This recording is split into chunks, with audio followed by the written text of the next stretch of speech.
Bonjour tout le monde, bonjour Yacine. Je suis heureux ce matin de recevoir Yacine Knia qui nous arrive, pas pour la première fois, je dois le dire, puisque c'est un habitué du festival et nous avons suivi presque toute sa carrière.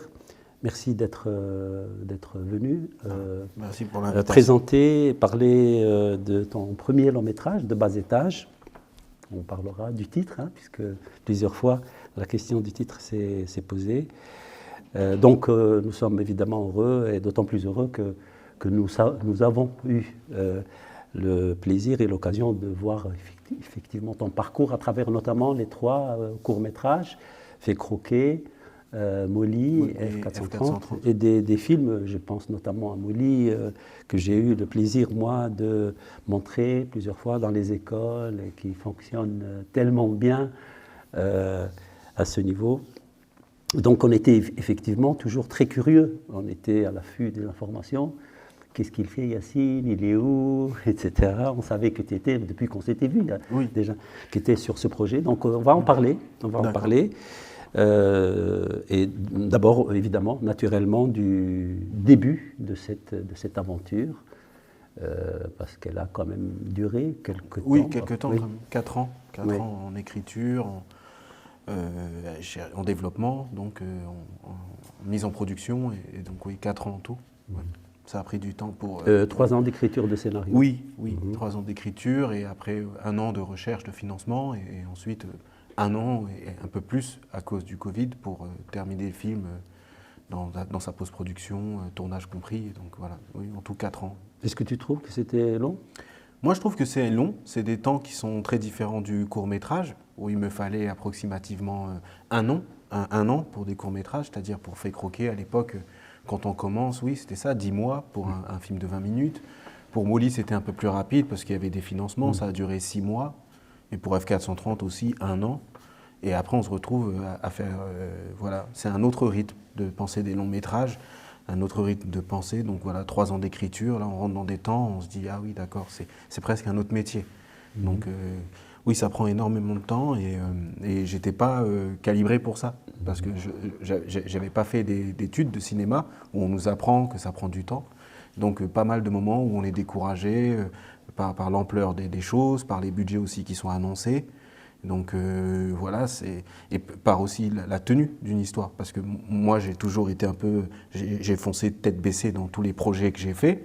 Bon, et en fait, faire un film de 20 minutes, raconter un récit sur 20 minutes, c'est pas raconter un récit sur 1h30 avec des temps morts, des temps... Voilà, c'est très, très compliqué à appréhender toute cette forme, à l'écriture, au tournage aussi, parce que 5 semaines de tournage n'est pas 5 jours de tournage. Donc tout ça, ça prend du temps, et voilà, donc j'ai appris en faisant, et effectivement, voilà, j'étais pas formé pour, et je me suis formé, et ça prend du temps, il faut l'accepter. Et ce n'est pas forcément comme on pourrait l'imaginer pour d'autres cinéastes, à cause de contretemps venant des guichets ou des institutions. C'est une temporalité propre à ta démarche, c'est-à-dire à tes hésitations. Exactement. C'est ça ? Exactement, oui, pas mal, parce que j'ai besoin... Parce que c'était quand même connu. Enfin, j'ai eu pas mal de chance, moi, dans mon parcours, quand même, que mes films ont été tout de suite appréciés et reconnus, donc par les programmateurs au festival, d'emblée à Clermont-Ferrand. Oui, très vite, j'ai eu cette chance-là. Tu as été protégé par des producteurs très bien, aussi, oui, qui sont venus, qui sont très installés. Alors, j'ai commencé d'abord à faire des films en autoproduction, avec très peu d'argent, et puis les gens ont vu ce que j'avais fait avec très peu d'argent, ils se sont dit, bon, s'il est capable de faire ça avec seulement 2 000 ou 3 000 euros, il faut absolument suivre ce garçon. Donc j'ai eu cette chance-là, alors à tort ou à raison, mais la chance de taper dans l'œil... Et on n'est pas obligé de lui donner beaucoup d'argent pour faire un bon film. Oui, voilà, oui, exactement. La chance de taper dans l'œil de producteurs installés. J'avais commencé au film du Warsaw, et puis après j'ai continué donc, sur ce film-là avec Why Not Productions. Et donc voilà, j'ai saisi cette chance-là. Mais le problème, c'est que je n'étais pas formé pour un long métrage. Voilà, c'est-à-dire on ne m'a pas assez informé. Est-ce que tu dis souvent ça par une espèce de modestie? Non, c'est pas de la modestie. Que je trouve parfois un peu excessive. Oui. Mais est-ce que ça n'est pas parce que le sujet lui-même au fond de lui-même, parce que ça se voit dans le film, Oui. te travaille, te pose des problèmes, comment le... C'est peut-être moins une question de préparation, etc., de professionnel, que d'une recherche personnelle qui a besoin de trouver ses repères. Oui, oui, il y a un peu ça, je pense. Et puis il y a aussi, oui, comme on écrit un long métrage. Moi, je n'étais pas du tout préparé, tard, pour écrire un long métrage.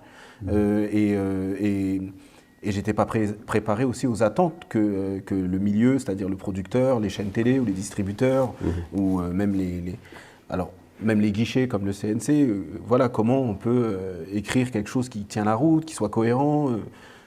C'est pas évident. C'était pas évident pour moi. Et puis c'était pas évident, comme tu l'as dit, avec mes idées, avec cette recherche que j'ai sur qu'est-ce que va devenir mon cinéma, en fait. Comme j'ai commencé assez tôt, là où certains rentrent à l'école, par exemple, de cinéma. Il y en a qui rentrent à l'école, par exemple, une école publique de cinéma comme la FEMIS, ils rentrent à 22, 23 ans étudier les élèves. Et moi, j'ai fait mon premier film à cet âge-là. Donc tout de suite, et je l'ai fait presque innocemment, c'est-à-dire, bam, j'y vais, c'est tout. Mais après, le cinéma, c'est aussi un milieu intellectuel, on théorise beaucoup, et ça, j'étais pas du tout prêt.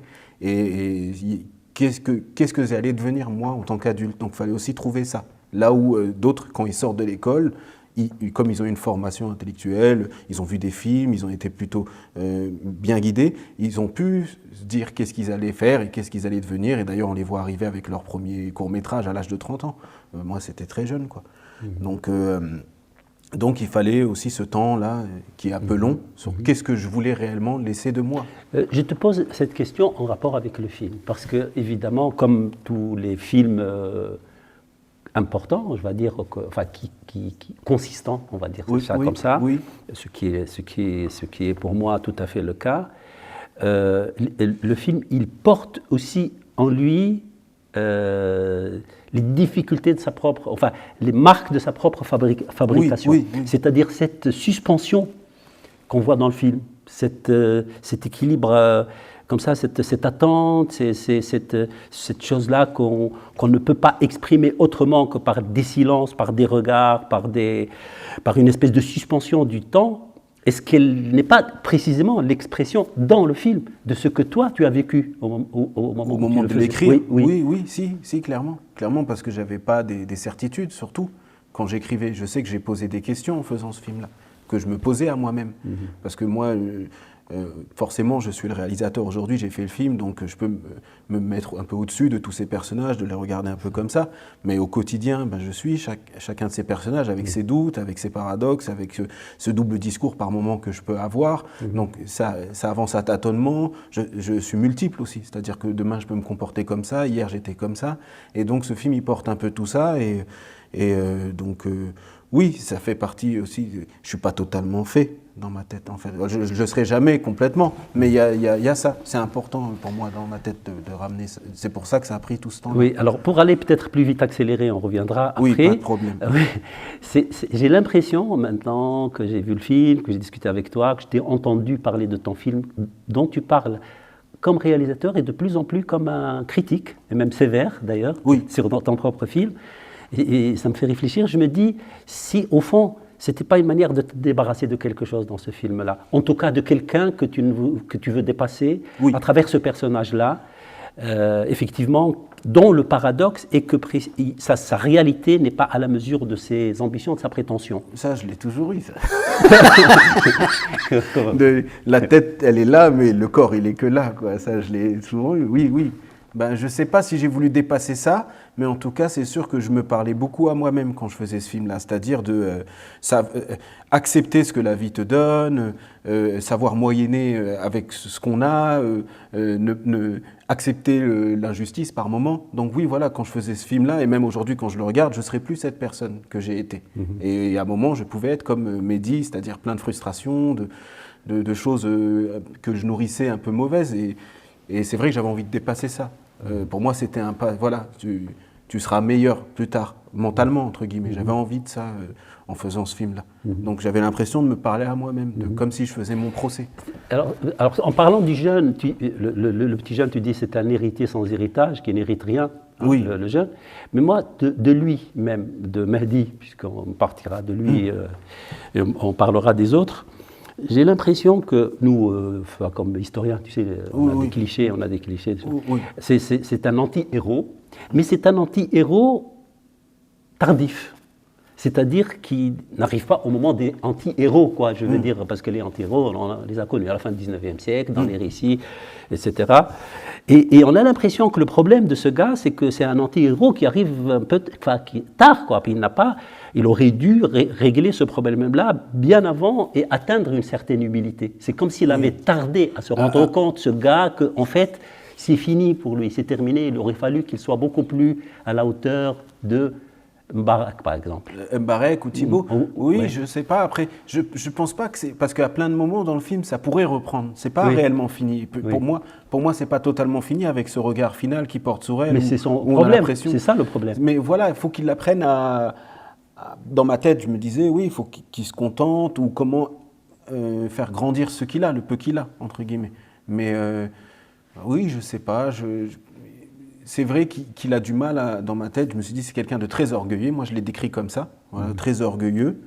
Et voilà, pour moi, c'est quand on est orgueilleux, quand on sait très bon, capable de bonté, de douceur et de technique, c'est-à-dire assez talentueux. Très beau aussi, je l'ai choisi pour ça aussi, je ne me cache pas. Que pour moi, je lui trouve un charme incroyable à ce comédien, Soufiane Guérab. Mais voilà, c'est quelqu'un qui est au courant de tout ça et qui est dépassé par tout ce qu'il incarne et il le sait en fait. On me disait à l'époque, oui, lui, ça va au football par exemple. J'ai vu des commentaires comme ça sur des jeunes joueurs. Il n'ira pas très loin parce qu'il sait trop qu'il est bon. Il sait qu'il est bon, donc il en joue, donc il n'accepte pas certains choix et ça va le bloquer. Savoir quelque chose sur soi, c'est compliqué. Donc ce personnage, il sait un peu trop de choses. Et il est très conscient, notamment quand il refuse. Moi, je trouve qu'il a des flashs comme ça d'intelligence. Quand l'autre il lui dit on va faire la pizzeria et qu'il voit qu'il en a peur, on sent qu'il a envie, mais qu'il a surtout peur qu'il freine des cas de fer parce il sait dans laquelle société on est, c'est-à-dire on pousse tout le monde à l'entrepreneuriat, comme si tout le monde allait réussir. Donc il a peur, il comprend ces choses-là, et en même temps c'est ce qui le freine. Parce que des fois, soit un coup de tête ou soit un malentendu, ça peut marcher. En fait, voilà. Donc, en même temps, tu veux dire qu'il est trop lucide aussi. Oui. Peut-être un peu trop. Oui. Il n'a pas l'ingénuité de Mbarak ou de Thibault d'accepter la place qu'on lui donne, c'est-à-dire de faire du tri dans les centres de déchets, de choses comme ça, ou bien alors même de Sarah, c'est-à-dire je m'occupe à lisser des cheveux et puis voilà, je serai solvable, je serai cohérente au sein d'un garant, au sein d'une institution pour louer un appartement. Je fais avec ce que la vie me donne, je moyenne avec mes moyens. Mais lui, il sait. Oui, il n'accepte pas ça parce qu'il sait. D'ailleurs, quand il lui répond, il lui dit « Tu es comptable ? Oui. Tu fais la cuisine ?» Il connaît tous les métiers. Déjà, les métiers, il les connaît. Et l'autre, il lui dit « Non. » Il lui dit « Alors bon, je sors, je m'en vais. » Oui. C'est ce surcroît de savoir qui, en fait, d'une certaine manière, le bloque. Oui. Et qu'il aurait fallu peut-être qu'il ait un peu moins de savoir sur ça pour voir... Oui. Et d'ailleurs, c'est marrant parce qu'on revient sur ce que tu disais, et ça me ressemble beaucoup dans ma vie. Tu disais, Yacine, il est humble, il est modeste et tout. Non, je sais. Dans ma tête, j'ai dit excessivement humble, ce qui c'est pas vrai, c'est parce que je sais tout. Dans ma tête, c'est violent de dire ça en interview, comme ça, il va dire, il est fou, lui. Mais je connais le niveau, je sais, j'ai vu des films, j'ai vu des choses, je sais que le film, il est intéressant, mais il est aussi très maladroit.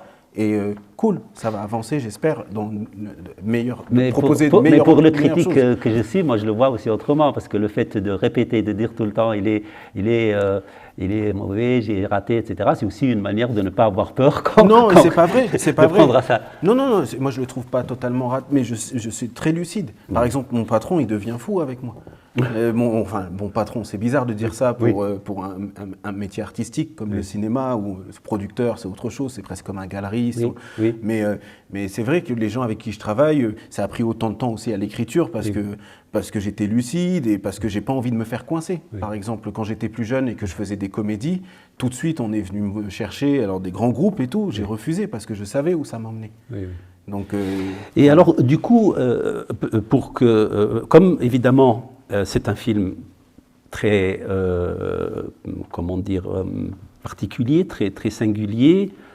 Il ne va pas reproduire des clichés, si bien que ce personnage-là, sur lequel effectivement nous avons des difficultés à savoir des choses, puisque sa psychologie elle est enfuie, puisque le monde extérieur, comme on le disait hier, il est souvent flou autour de lui, donc on ne peut pas le définir sociologiquement, on ne peut pas le définir psychologiquement. En revanche, c'est là où le film évidemment devient intéressant, et on peut le définir par rapport aux autres personnages. Et on a l'impression que les 3 personnages, en tout cas ceux qui travaillent avec lui, sont 3 miroirs, je veux dire 3 personnages qui renvoient de lui de façon ou d'une autre, y compris à contrario, un aspect de lui-même. Oui, ils le décrivent, ils servent à décrire, ils donnent plus, parce que c'est vrai que les gens ils disent, bon, quand on habite en banlieue, on est forcément comme ça, quand on habite en campagne, on est forcément comme ça, quand on habite, je sais pas, quand on est aristocrate, on est forcément comme ça, donc il était important de définir autrement les personnes qui l'entourent pour pouvoir avoir une autre définition et de se dire, oui, ce personnage, il est singulier dans cet environnement,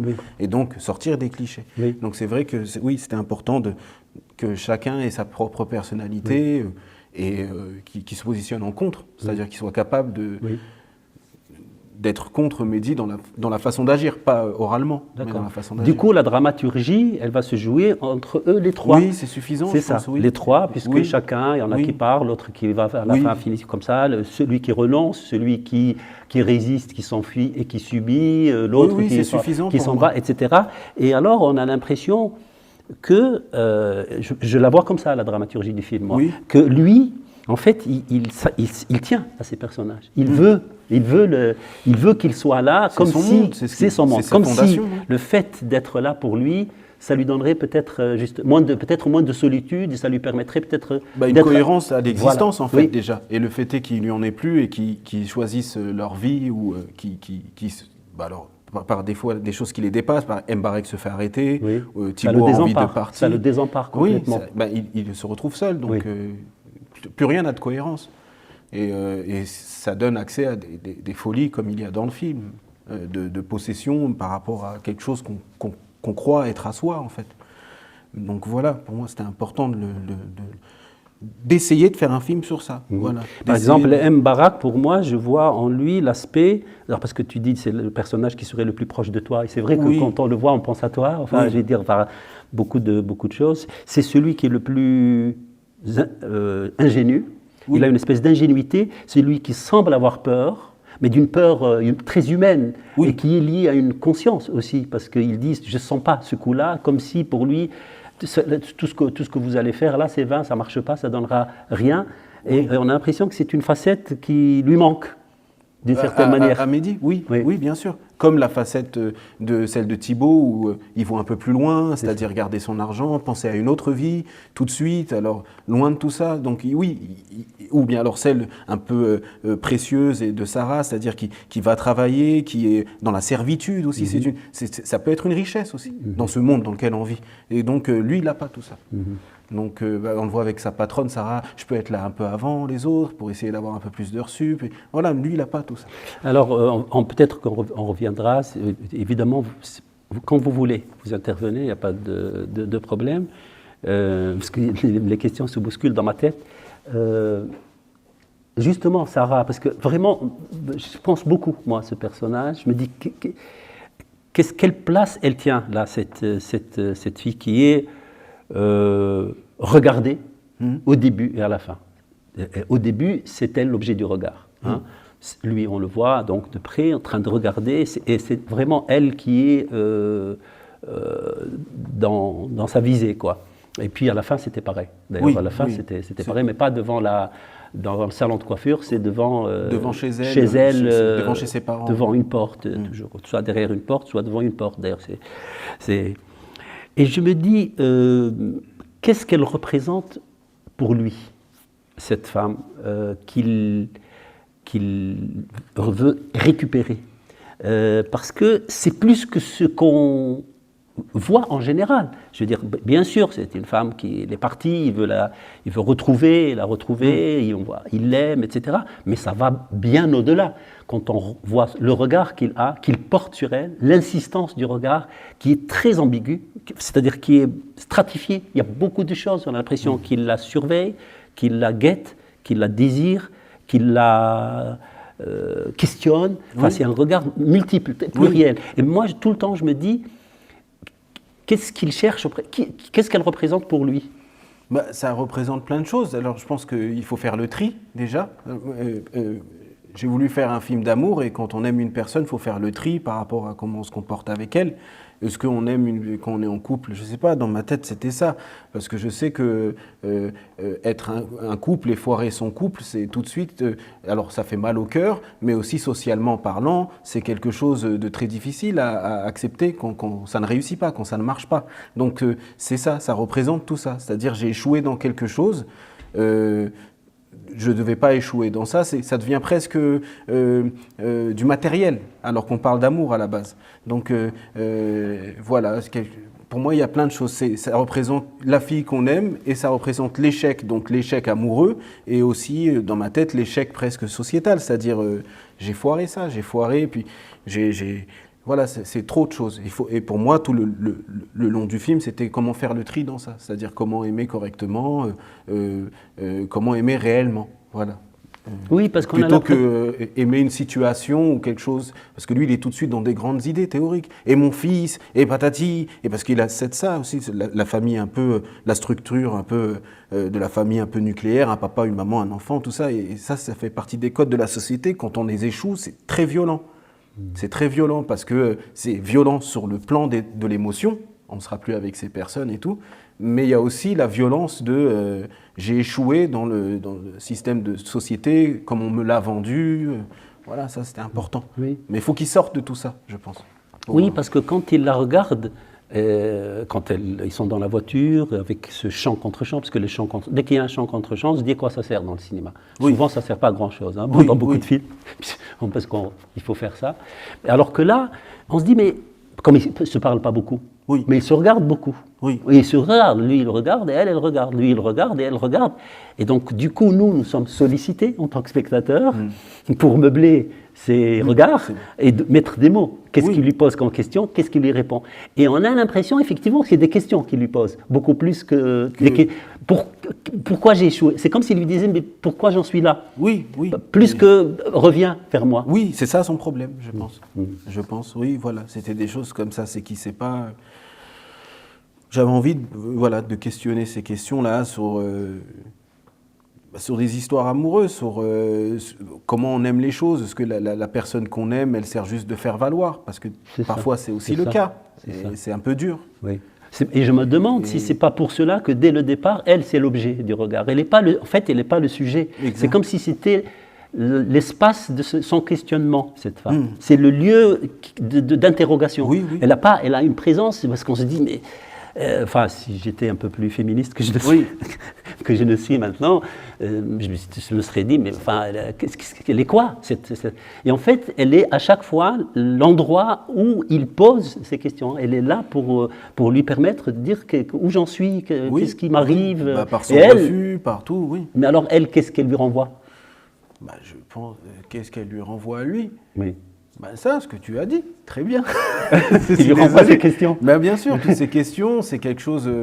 on sent que, même avec les rapports avec sa mère, c'est-à-dire que pour lui, il pense qu'il peut diriger chaque chose, c'est-à-dire qu'il entreprend tout, il entreprend même l'amitié, c'est-à-dire tu vas te mettre là, tu vas faire ça, toi tu vas faire ça, toi une fois on a un peu d'argent, on va t'offrir une maison, tu vas aller au bled, par rapport à sa mère. Il a un truc où il un caïd un chef d'entreprise, qui ne sait plus qu'il l'est plus. Vraiment. Oui, voilà, ou un entrepreneur, il pense que la vie des gens s'entreprend, mais ça ne marche pas comme ça. Voilà, ça j'ai remarqué ça aussi. Et quand il y a une occasion de petite entreprise, il ne la prend pas. Oui, ça, il n'arrive pas, parce qu'il a peur, mais il pense que les gens peuvent se driver. Voilà. Et en fait, Sarah, à un moment, elle se rebelle, elle va travailler, elle quitte l'espace qu'il avait aménagé pour lui au sein de son foyer. Elle lui échappe. Et il ne comprend pas. Donc oui, voilà, c'est des questions comme ça, et c'est un peu le miroir de lui sur j'ai échoué, sur l'échec, sur un échec de mauvaise appréciation, en fait, de qui est la personne qu'on a en face de soi. Donc voilà, pour moi, c'était important de ramener ces thèmes-là et tout, quoi. Enfin, que ça aille en profondeur et donc... de les filmer qu'eux, où c'était suffisant, pas de ramener toute la société avec ses problèmes et tout. Alors, ils sont présents, mais hors champ, quoi. Oui, mais ce que je veux dire aussi, d'une certaine manière, parce qu'on aurait pu aussi, parce qu'on peut imaginer beaucoup de choses dans ce genre de scénario, et par conséquent, dans ce genre de film, c'est que lui, on le voit avec elle, mais on le voit aussi faire entreprendre des actions, enfin, ou essayer. Hein, ben, c'est un velléitaire, mais il essaie. Mais elle, quand on la voit, alors qu'elle, elle a fait quand même peut-être plus de choses que lui, puisque d'abord elle travaille, ensuite elle a encore trouvé un travail. Toute cette partie-là, cet espace de son activité, son parcours, etc., celui-là, on ne le voit pas, et tu as choisi de ne pas le montrer. Moi, je pense, mais toi, tu me dis ce que tu en penses, que précisément parce que c'est pas le problème, parce qu'il ne sait pas de toute façon, parce que ça, c'est pas son truc, quoi. Ça ne l'intéresse pas. Ça ne l'intéresse pas. Ça ne l'intéresse pas. Donc, du coup, elle est hors portée, elle est en dehors de sa portée. On le voit un peu comme avec Thibaut, c'est-à-dire des petits moments de vie où il travaille, on les voit, c'est-à-dire pour les définir un peu plus.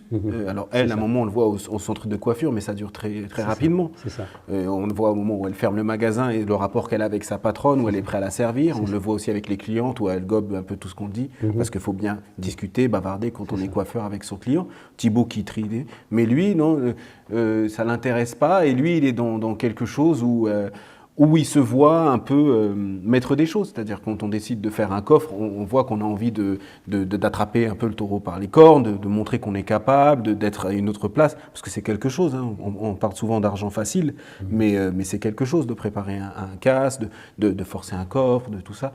Donc j'avais envie de montrer aussi montrer qu'il était capable quand même de faire des choses. Et dans un métier particulier, dans une activité particulière. Voilà. Ou qui demande quand même de la dextérité, de la technicité. Montrer que ce gars-là, il était capable de prétendre à mieux dans la vie, plutôt qu'une activité, je ne sais pas, illicite comme pourrait être le deal, qui est plutôt des rapports de force, même si elle demande pas mal d'intelligence par moment, parce qu'il faut savoir, je ne sais pas, blanchir l'argent, comment ramener la drogue, les stupéfiants. Mais bon, c'est plutôt simple par rapport à un métier comme ça, qui est un métier de technicien, en fait, qui m'intéressait plus d'aller chercher.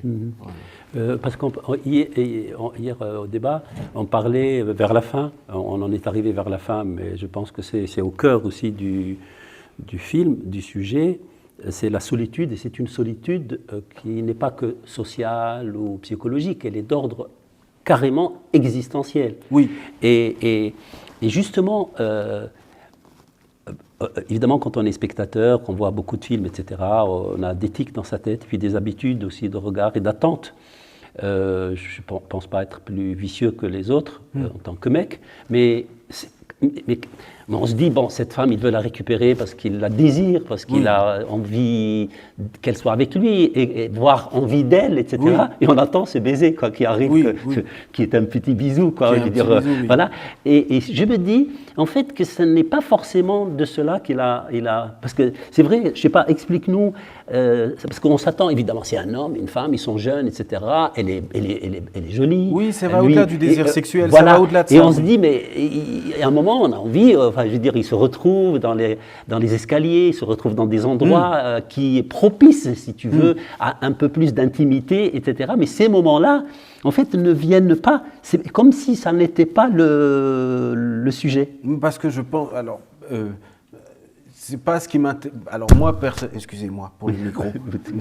Moi, personnellement, c'est pas ce qui m'intéresse le plus dans une relation. Alors j'ai essayé de mettre le récit par rapport à moi aussi. C'est-à-dire, j'ai toujours été pudique. J'ai eu une petite amie qui est devenue ma femme. Voilà, j'ai pas eu. Voilà, c'est pas quelque chose où je suis très sur ça. Mais c'est vrai que la compagnie, voilà, lui, il est plus dans la compagnie. Quand on se voit, passer du temps avec la personne. Oui. Voilà, moi, j'avais envie qu'il ait mes traits de caractère. Oui. C'est-à-dire, un bisou, à un moment, ça va trop loin. Il aimerait plus, mais c'est pas possible parce qu'il a à offrir qu'une voiture. Bon, c'était pas mon sujet principal, le désir sexuel, tout ça, cette frustration sexuelle. Alors, elle est un petit peu là, hein, bien sûr, parce qu'à un moment donné, on voit que comme ce n'est pas possible, tout de suite, on part sur les embrouilles parce qu'on a plus. Alors, je suis qu'un babysitter, il lui dit, c'est ça. Oui. Bon, c'est un peu là, mais c'est vrai que pour moi, c'est de la solitude. C'est-à-dire que j'ai compris un truc de mes années de 20 à 30 ans, c'est qu'à chaque fois que ça avançait, j'étais de plus en plus seul. Pas parce que j'étais méchant, hein, mais parce que les gens que je fréquentais, ils se marient, ils ont moins de temps après pour la camaraderie. C'est normal, il y en a qui partent à l'étranger vivre, il y en a qui partent dans une autre région, ils ont des enfants. Donc on voit un peu moins les gens, on est un peu plus seuls, ils ont d'autres projets que les nôtres. Et voilà, j'avais envie de filmer ça, cette solitude. Et généralement, ce qui peut combler un peu cette solitude existentielle, c'est un peu le vivre avec une personne, en fait. Voilà. Tout à fait. Et lui, il vit avec sa mère, mais il aimerait dépasser ça, voilà. Donc il se sent seul, voilà. Oui, pour moi, c'était important de traiter ça, d'essayer de le traiter, en tout cas. Donc c'est ça qui le fait plus peur que l'amour et tout. Et puis c'est une autre chose. C'est voir au-delà. Je vous en prie. La solitude du personnage, je ne la situerai pas sur le même plan que la solitude dont vous venez de parler. Ce que j'ai compris, moi, de ce personnage que j'ai trouvé tragique, en fait, c'est qu'il n'a pas accès à l'altérité. C'est ce qui m'est apparu vraiment, et c'est ça que je trouve tragique, c'est qu'il n'a pas accès à l'altérité. Il ne sait pas ce que c'est l'autre. Si, en fait. il est un peu trop tourné sur lui-même. Il est un peu trop tourné sur lui-même. Lui-même. D'orgueil, c'est au-delà de l'orgueil. C'est vraiment, pas accès à l'altérité. Il a du mal. Il ne peut pas reconnaître qu'il y a des autres qui pensent différemment, qui ont des envies différentes. Il ne peut pas accéder à ça. Il est toujours, dans ma tête, j'ai eu ce problème-là aussi, c'est de penser toujours pour l'autre. Non, fais ça, c'est mieux pour ce que tu fais. C'est autre chose. Ça, c'est se faire du souci pour les autres, c'est différent. Oui, mais se faire du souci, mais dans le sens où ils décident un peu à leur place, il y a un truc comme ça, je ne sais pas comment expliquer ça. Parce que moi, j'ai eu ce problème, notamment, et ma femme m'a dit, mais tu ne peux pas décider pour les gens, Yacine, tu ne peux pas voir ce qui est bien pour eux ou pas. Et donc, je passais un peu pour un égoïste suprême, mais en fait, c'est juste, je pense que ça, c'est mieux pour les gens, comme si je voyais plus loin qu'eux. Alors qu'en vrai, même si je vois plus loin qu'eux, laisse les gens vivre leur vie. Il y avait quelque chose comme ça, et un peu trop tourné vers soi. D'ailleurs, on a ce problème avec Mbarek, quand il est en prison. Thibaut, il lui dit, mais est-ce que tu as eu le temps d'aller voir sa famille au moins ? Tu es parti voir sa famille. Et là, effectivement, on voit qu'il est un peu trop tourné vers lui. Mais non, je pense qu'à des moments, il est capable de s'ouvrir aux autres. À des moments. On le voit à la fin, quand il revient un peu la queue entre les jambes chez lui. Maman, je vais t'aider. On le voit avec le caddie. Il y a quelques moments, mais c'est vrai que... Bon, après, quand ça va mal... Mais s'ouvrir aux autres, pour moi, ça ne veut pas dire qu'il les reconnaît comme des êtres différents de lui, qui ont des envies différentes. Mais parce qu'il est trop orgueilleux, il pense qu'il sait mieux qu'eux. Dans ma tête, c'était ça. Ouais, ça va au-delà de savoir. De ne pas reconnaître l'être différent. L'être différent. Pour moi, il le reconnaît à la fin. Parce que c'est trop compliqué pour lui, je pense. Ou trop tourné vers lui, je pense, pour moi. Mais à la fin, quand il se prend le coup, parce que lui, c'est tout ce qu'il avait. C'est-à-dire cet argent, il y croit à fond. C'est-à-dire ce sac, pour lui, c'est tout, quoi. D'ailleurs, quand il se confie à son ami, il me reste plus grand-chose, à peine 20-25 000, il me reste plus rien. Pour lui, c'est tout, quoi. Et quand il le donne à Sarah pour lui dire, voilà, moi je pense à toi, même si on s'embrouille, je pense à toi, et qu'elle lui dit non, c'est pas ce dont j'avais besoin, effectivement, il comprend les choses un peu mieux. Enfin, il comprend qu'il n'est pas dans le vrai. Ce que j'essaye de dire, c'est qu'il m'a semblé que c'était trop compliqué pour lui d'appréhender la diversité des gens et de leur réalité profonde. C'est trop compliqué pour lui d'appréhender tout ça, donc du coup, il reste coincé sur le matériel. Exactement. Sur des choses matérielles qu'on peut maîtriser plus facilement. Alors que les autres, l'autre nous échappe. L'autre est pris comme un matériel aussi. Parce que ça lui échappe, parce que c'est ce que j'ai compris. Non, mais il y a un peu de ça, oui. Il y a un peu de ça. Après, c'est vrai que j'ai eu ce problème. Je continue par moments par l'avoir aussi, de trucs de un peu driver les choses. Toi, tu vas faire. Mais parce que dans ma tête, c'est comme si je pensais pour leur bien, mais sans penser à leur comment on appelle ça ? Liberté et capacité leur capacité d'entreprendre les choses. De réflexion sur leur vie. Voilà. Donc j'ai eu ce problème moi, et ça, je voulais un peu le mettre dans le film. Ouais. C'est un peu bizarre de dire ça, j'ai l'impression comme si on était chez le psy et tout. mais peut-être que, je sais pas, je me trouve dur parfois, mais là je le prends un peu, je sais pas. Je sais pas. Voilà. Oui, oui, Après, mais- moi, je ne me permets pas de faire un lien entre le personnage et, Et vous, hein. oui, C'est-à-dire oui, que je vous, comprends, vous je pouvez le comprends. faire. Moi, je Vous le pouvez fais, c'est Est-ce pour que ça vous- que j'essaye, parce Voilà, que moi, après, ce je que reviens à moi et je me dis, est-ce que j'ai voulu faire ça ou pas? Moi, ce que Je j'ai sais, vu je à comprends. l'écran, c'est un personnage à qui il manque quelque chose, quoi. Il y a eu quelque chose dans la fabrication de sa personnalité. Il y a eu quelque chose qui ne s'est pas fait. Et donc, Oui. c'est comme si, du Oui. coup, Oui. c'est beaucoup plus confortable pour lui de rester sur l'argent, sur payer les autres ou leur Oui. donner quelque chose de matériel. C'est plus confortable pour lui parce que l'autre niveau, il l'a pas, quoi. Il l'a pas. Pas Moi, en- c'est un peu ce que j'ai Oui. senti. Si on reviendra à la Merci. on reviendra à la psychologie, évidemment, mais on peut voir le film autrement aussi, hein. En tout cas. Non, mais c'est Oui, oui. c'est- Non, mais c'est ça, bon, ça, mais c'est ça, des choses que on j'ai est- voulu traiter. Oui, parce qu'on est vraiment sur la question à la fois de l'existentiel et de Oui, pour moi, l'altérité. de l'autre, C'est une question de l'autre, ça c'est sûr, c'est évident, c'est clair. Mais aussi d'un point de vue cinématographique. Parce que quand même, c'est un personnage de film de genre. Oui, oui. Et un caïd, là, c'est un petit. Hein. Et c'est aussi une manière de parler d'un genre. Oui. C'est l'avatar de personnage. Tu parlais Exactement. curieusement, enfin curieusement, c'est pas curieusement, parce que tu le fais pas inconsciemment, mais tu as parlé de Humphrey Bogart, quand Oui, tu oui. dis, ça me rappelle. Et en fait, il fait partie d'une lignée de D'un archétype, oui, voilà. archétypal, oui, Mais bien sûr. c'est un d'avatar. D'avatar, C'est-à-dire exactement. vraiment, il arrive trop tard.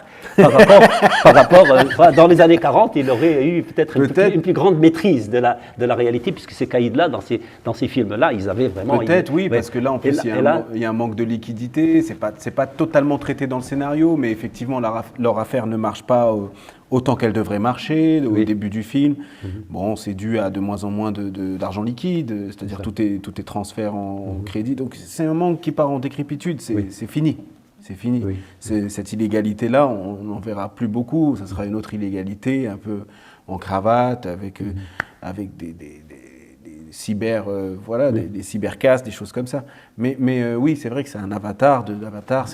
Dans ma tête, je me disais, je vais faire un des derniers films comme ça. Voilà, c'est ça. Alors, justement, pour poursuivre cela et parler cinématographiquement, parce que parler de solitude existentielle dans une banlieue, c'est très paradoxal, parce qu'on ne voit pas la banlieue comme ça. Oui, on ne voit pas du tout la banlieue comme un lieu de recherche ou de solitude existentielle. C'est le contraire. Mais le problème, c'est qu'on filme beaucoup de jeunes. Voilà, mais l'image qu'on donne de la banlieue, c'est au contraire de plénitude, de gens, de bruit, etc. Ce n'est pas un lieu où on pourrait vivre une situation... Mais c'est partout pareil. Ouais. Je veux dire, après, parce que forcément, quand on parle de films de banlieue, c'est souvent des jeunes qui sont mis à l'écran de 20 ans, avec une énergie, avec un sentiment de révolte sur quelque chose, sur une injustice. Ouais. Enfin, mais bon, très bien. Ça, je l'ai vécu et c'est très bien. Mais Comme si la condition humaine, qu'il n'y avait pas de condition humaine, je veux dire. C'est ça que je veux dire. La banlieue telle qu'elle est représentée, ce n'est pas un lieu où on peut se poser la question de la condition humaine comme elle se pose. On pourrait le faire. Oui. On pourrait le faire. Mais puisque tu le fais. Voilà.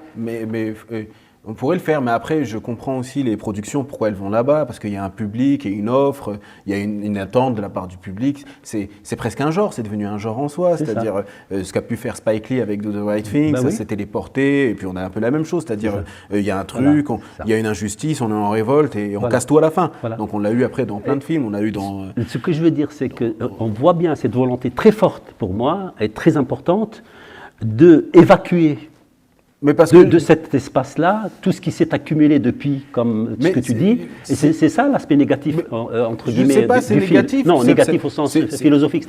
Ils ont créé quand même un objet qu'on peut vendre. C'est de l'ordre du capital. Ils ont créé une richesse sur ça. Donc, oui, mais tu vas aller plus loin. Mais non, c'est pas que je vais aller plus loin. C'est que pour moi, c'est pas mon cinéma. C'est pas ce que j'ai envie de faire. Donc, voilà. Il se trouve que j'habite là-bas.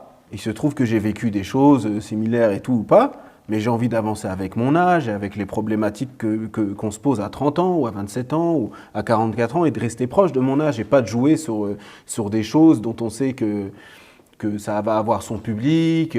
Voilà, ça m'intéresse pas trop. J'ai envie d'être honnête vis-à-vis de ce que je vis avec la pratique du cinéma. Parce que quand j'y suis arrivé, c'était comme une passion, en fait, où j'avais l'impression de découvrir des choses de moi, des faits croqués, en fait. Et donc j'avais envie de continuer à parler de choses que je connaissais au fur et à mesure de l'âge où j'avance. Et bon, il se trouve que j'habite là. Mais j'isole au maximum, c'est-à-dire je ne veux pas faire des plans larges sur la ville, voilà, on habite là, c'est un film sur Aubervilliers. Ça ne m'intéresse pas, je ne connais pas Aubervilliers. J'y habite depuis 20 ans, je ne connais pas Aubervilliers, je ne connais pas toutes les personnes d'Aubervilliers. Mais par contre, je connais mon sentiment à moi. Et voilà, j'ai juste envie de... C'est des films très intimes que j'ai envie de faire, qui pourraient se passer partout dans le monde. Et c'est pour ça que j'isole, comme si c'était des pièces de théâtre, avec pas beaucoup de personnages. Voilà, pour moi, c'est important. Et après, bon, les autres font les films qu'ils veulent, et c'est très bien, s'ils le veulent. Il n'y a pas de problème. Mais en tout cas, je ne me bats pas contre ça, je ne vais pas contre ça. C'est juste, bon, j'ai la chance ou la malchance d'être là, parce que ça peut être une chance aussi quand le producteur vient vous chercher. Ah, lui, c'est sûr, il va nous faire un film que le public va adhérer parce qu'il est populaire. C'est quelqu'un qui est aussi qui a les mêmes conditions sociales qu'un public imaginé, notamment pour des plateformes comme Netflix, des choses comme ça, qui vont aller absolument vers des niches, vous voyez, ils vont séparer un peu, segmenter les publics. Donc c'est sûr que je peux avoir cette chance-là. Le fait de mon origine et de ma condition sociale, mais moi je voulais chercher autre chose. Oui, et c'est vrai ça dépasse tout ça. Du coup, Aubervilliers, un peu comme le personnage, se réduit au signifiant, au nom. C'est-à-dire Aubervilliers, on voit soit la plaque dans le, oui. soit appelle le journal, la gazette de comment ça s'appelle ça et il reste que quelques lettres. C'est-à-dire c'est comme s'il y avait le signifiant, alors que la réalité proprement dite, elle est souvent flou, ou alors quand c'est la nuit. Oui, voilà, c'est la nuit parce que film de genre. C'est important de mettre des personnages dans la nuit, dans les films. Moi, j'aime bien le genre, j'aime bien on parlait d'Humphrey Bogart, j'aime bien moi ces films-là, avec J.W. Robinson aussi, j'ai oublié le nom, mais voilà, j'ai bien aimé ces films-là, des histoires presque de mœurs, des petites histoires voilà, j'aime bien ça, j'aime bien. Ouais, je pense que je vais évoluer dans ça. Comment ramener plus de psychologie humaine dans ça, je vais essayer de le faire. Mais voilà, c'est compliqué, je ne sais pas comment dire. La banlieue, moi, ça ne m'intéresse pas plus que ça. J'y habite parce que j'y habite, c'est la vie. Mais ça ne m'intéresse pas de faire un film sur qui ont leur nécessité dans la société, mais de faire un film à sujet sur qu'est-ce que c'est de vivre en banlieue, qu'est-ce que c'est de ça. Et j'ai l'impression que c'est trop gros pour moi. Voilà, moi. Pas pour le cinéma et tout. Pour moi, c'est trop gros à gérer. Et il y en a qui arrivent très très bien à le faire, mais moi, j'arrive pas. Et ça m'intéresse pas aussi. Alors, nous, on a parlé de ces des 4 personnages. On n'a pas beaucoup parlé de la mère, on y reviendra. Mais alors, il y a une scène, mais vraiment extrêmement, à mon avis, importante, enfin, que tout le monde a remarqué, qui semble prendre une place essentielle dans le film, c'est quand il rencontre le père et le frère de Mbarek. De Mbarek, oui. Mbarek. Et avec le chien, cette scène-là, elle est d'autant plus importante que tout de suite, immédiatement, il n'a pas eu l'idée d'aller s'enquérir de la situation de son... Puisqu'il a été quand même... c'est lié à lui, quoi. Oui, il s'est sacrifié pour lui. Voilà. Et essayez de nous en dire davantage sur cette scène-là, déjà à l'écriture, ensuite comment elle est venue. C'est une scène qui, pour moi, est capitale. C'est une scène qui est capitale. Après, c'est dont je parlais un peu dans le débat d'hier. Pour moi, c'est une scène qui était vraiment, c'était c'est la clé du film, en fait.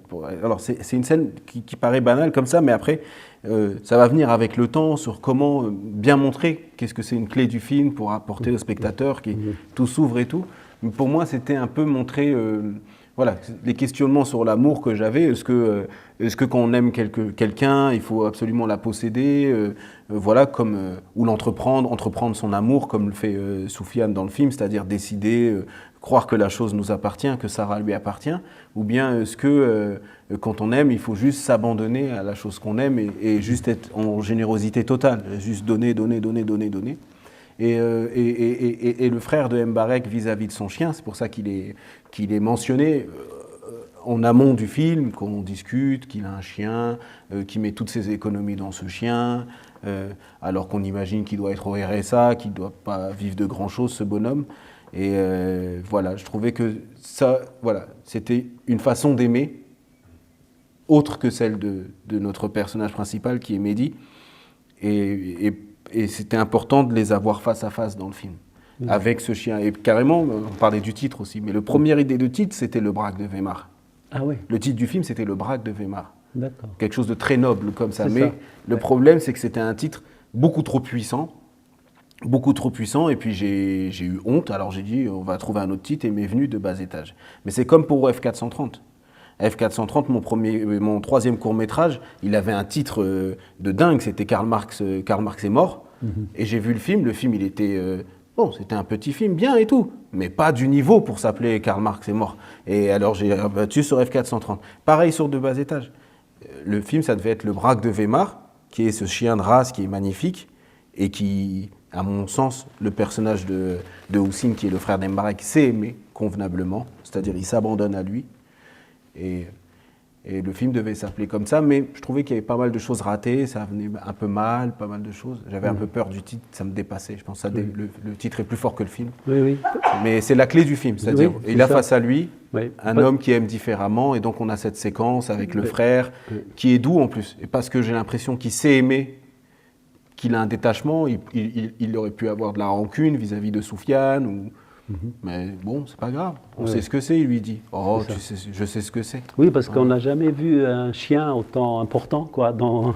Si, on a vu des films Enfin, avec des chiens on forts. on en a vu. Mais je veux dire, Mais parce là, que souvent, tu sais, les animaux, le bestiaire dans le cinéma ou dans la littérature, c'est un peu... Enfin, quelque chose qui renvoie... Très symbolique, ouais, la symbolique. Ou symboliquement, ou négativement. Oui, mais j'aime bien ça, j'aime bien cette tradition du cinéma. C'est moins J'aime bien. humain.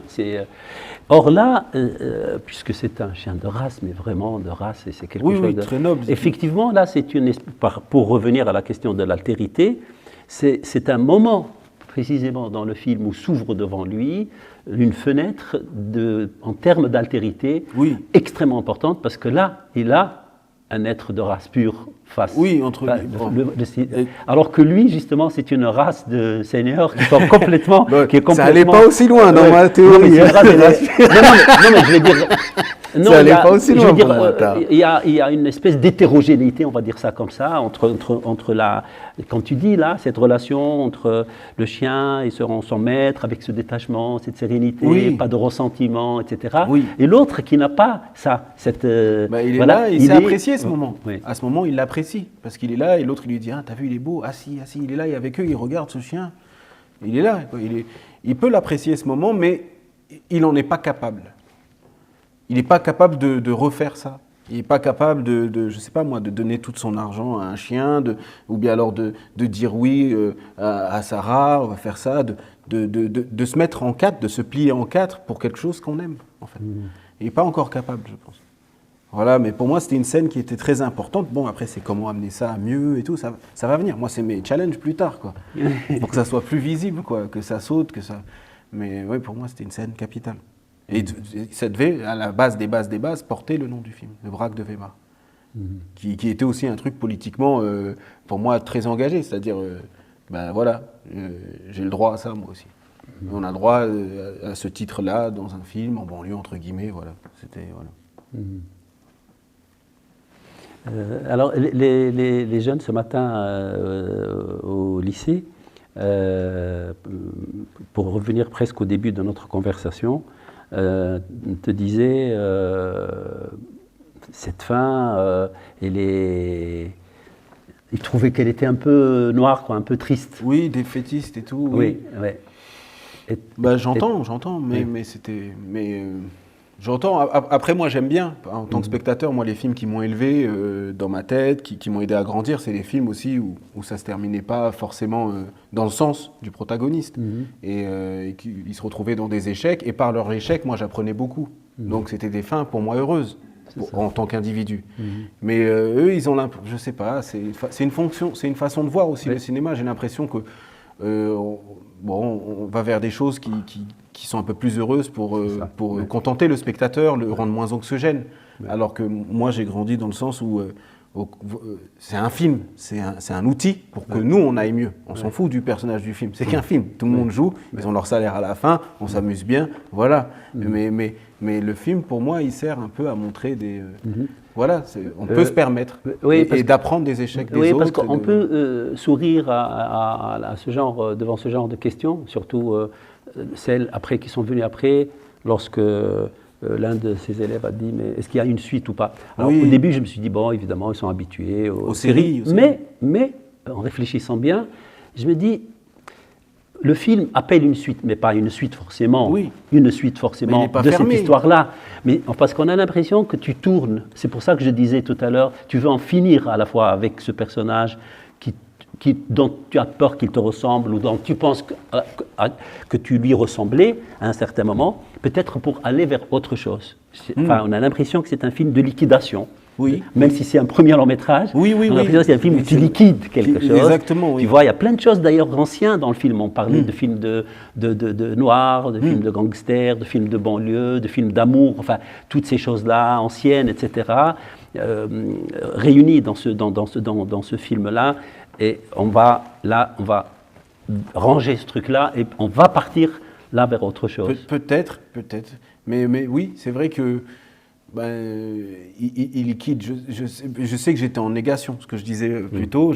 Pour moi, il ne fallait pas que ça fasse comme les autres films. J'étais très en négation par rapport au cinéma actuel. Voilà, il ne fallait pas qu'il y ait de musique, il ne fallait pas que je force la main du spectateur pour rentrer en empathie avec mon personnage, c'est-à-dire on supprime la musique. Il ne fallait pas que je trouve des petites blagues et tout pour essayer d'être en connivence, chercher à tout prix la connivence avec le spectateur. Voilà, je cherchais pas, je faisais pas la manche quoi avec mon film. Pour moi, il était très en négation quoi. C'est-à-dire le spectateur n'est pas mon ami, il faut que je le respecte, il faut pas que j'en fasse trop. S'il a envie d'être en empathie avec le personnage, c'est son choix. S'il n'en a pas envie, c'est aussi le sien. Et donc voilà, après la liquidation, je sais pas, liquidation avec moi, excusez-moi au micro, par rapport à ma personne, oui, il y avait une liquidation par rapport à des sentiments que je ne voulais plus avoir dans la vraie vie. Parce que par moments, comme j'ai eu un parcours plutôt doux et très fulgurant au départ, à des moments, ce ton long, que j'ai ressenti en écrivant ce long métrage et tout, où ça allait un peu moins bien, mais comme tout autre cinéaste, c'est normal quoi. J'ai commencé à me poser des questions sur le sacrifice que j'avais fait pour pouvoir faire du cinéma, c'est-à-dire refuser des CDI, refuser une carrière dans la géométrie-topographie, dans un métier dans lequel j'étais plutôt bon. Et donc voilà, j'ai commencé à développer beaucoup de frustration et je voulais plus être dans ça, quoi. Comme si je voyais des gens qui dans ma tête, j'estimais inférieurs à moi, mais qui faisaient des meilleurs parcours que moi, et je trouvais ça injuste. Et je me suis dit, il faut liquider tout ce sentiment, voilà. Il faut liquider tout ça. C'est injuste que selon toi, mais c'est la vie qui est comme ça. Voilà, c'était important de faire un film où je voulais plus de ça, de cet orgueil en moi, ou comme je pouvais l'avoir, parce que je m'enterrais, en fait, en ayant ça. Donc la liquidation, elle est plus là. Liquidation de sentiments personnels que je pourrais avoir sur les choses, comment appréhender la vie. Pour moi, c'était important. Voilà. Essayer de moyenner avec ce qu'on a, ce que font très bien le personnage de Sarah, ce que fait très bien le personnage de Thibaut, et ce que fait très bien aussi le personnage d'Mbarek, mais qui n'arrive pas à faire Soufiane, parce qu'il est trop sur lui. Donc ça, il y a de la liquidation. Et après, le film, je l'ai fait en négation en tant que réalisateur. Oui. C'est ça. Et donc là, on est